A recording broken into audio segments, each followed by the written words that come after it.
Vamos a hablar de cómo pueden usarse las transformaciones lineales en la graficación. Comencemos con reflexiones. Una reflexión respecto al eje Y trabaja de la siguiente manera. Tú le das un punto de coordenadas XY y a cambio te regresa un punto simétrico respecto al eje vertical. Es claro que sus coordenadas deben de ser menos X, Y. Puesto como regla de operación, si tú le das el punto o el vector XY, te regresará a cambio el vector o punto menos X, Y. Entonces, si le damos el primer vector de la base canónica, es decir, el 1,0, a cambio regresaría el vector menos 1,0.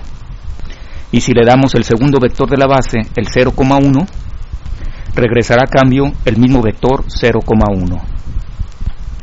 Entonces ya podemos establecer la matriz de transformación, porque la matriz de transformación se forma con las imágenes de la base. Esta es la matriz de transformación para la reflexión respecto al eje Y. Ahora la reflexión respecto al eje X. Si a esta reflexión tú le das el punto de coordenadas X, Y, a cambio te regresa un punto simétrico respecto al eje X. Es claro que las coordenadas de este punto deben de ser X, menos Y. En términos de la regla de operación, diríamos que si a esta transformación le damos el vector X, Y, a cambio nos regresa el vector X, Y negativa.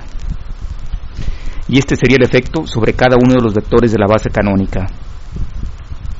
Si le damos el vector 1,0, a cambio nos regresa el mismo vector 1,0. Y si le damos el vector 0,1, a cambio nos regresa el vector 0,-1. Esto hace posible que ya podamos establecer la matriz de transformación. Esta es la matriz de transformación para la reflexión respecto al eje X. También podemos hablar de expansiones y reducciones, pero no lo haremos. Mejor hablemos de rotaciones en dos dimensiones. Para darnos una idea de lo que se trata, usemos un esquema. Se nos da un punto de coordenadas conocidas, X, Y. A este punto se le aplica una rotación sobre un arco de circunferencia. El tamaño de la rotación también es conocido, llamémosle θ. El caso es que después de la rotación el punto tendrá nuevas coordenadas, X', Y'. Nuestra tarea será encontrar el valor de esas nuevas coordenadas. Para facilitar el análisis, hagamos lo siguiente. Este es el primer vector de la base, el 1,0. Después de la rotación se ubica aquí. Con coordenadas totalmente desconocidas, X', Y'. Lo que sí podemos asegurar es que el radio de giro vale 1. Porque la rotación fue sobre un arco de circunferencia e inicialmente el radio valía 1. Observemos el triángulo rectángulo que se forma aquí. Lo dibujaré por separado para apreciarlo con mayor claridad. De ese triángulo rectángulo conocemos el ángulo de rotación y también el valor de la hipotenusa. Lo que no conocemos son los catetos, que vienen siendo las coordenadas del punto después de haberlo rotado. Con un poco de trigonometría, de donde se obtienen las coordenadas del punto después de la rotación. Visto como una transformación, tendríamos que decir que si le damos el vector 1,0, el primer vector de la base, a cambio nos regresa el vector coseno del ángulo de rotación, seno del ángulo de rotación. De manera similar, podemos averiguar qué le sucede al segundo vector de la base canónica. Le aplicamos una rotación en sentido contrario a las manecillas del reloj y tratamos de averiguar cuáles son sus nuevas coordenadas. Nuevamente se forma un triángulo rectángulo. Así lo apreciaremos mucho mejor. Conocemos el ángulo de rotación y el valor de la hipotenusa, pero desconocemos los dos catetos. Aquí tendremos que hacer una corrección de signo, porque en realidad el punto se ubica en el segundo cuadrante.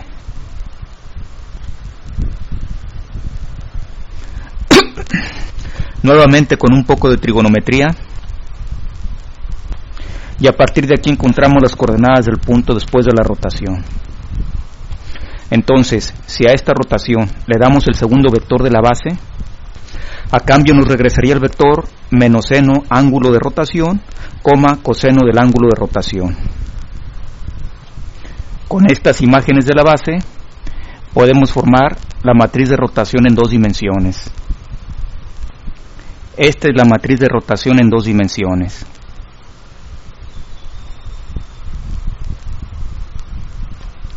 Ejemplo: al punto 6, menos 2 se le aplica una rotación por 50 grados. ¿Cuáles son sus nuevas coordenadas?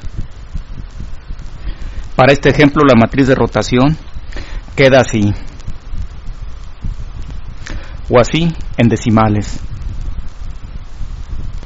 Entonces, el resultado de aplicar esta rotación al punto 6, menos 2 es lo que resulta de multiplicar la matriz de rotación por ese punto.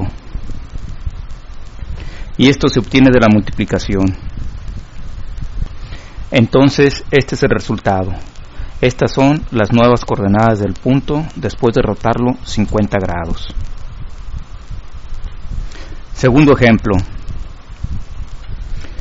Después de rotar un punto por 40 grados, sus nuevas coordenadas son 2.7, menos 1.4. ¿Cuáles eran sus coordenadas antes de la rotación? Para regresar al punto a su posición original, lo más sencillo es rotarlo en sentido contrario. Es decir, considerar que el ángulo de rotación es 40 grados, pero negativos. Ahora la matriz de rotación luce así, o así con valor decimal. Entonces, regresar al punto a su posición original es lo que resulta de multiplicar esa matriz de rotación por las coordenadas del punto. Entonces, estas eran las coordenadas del punto antes de la rotación.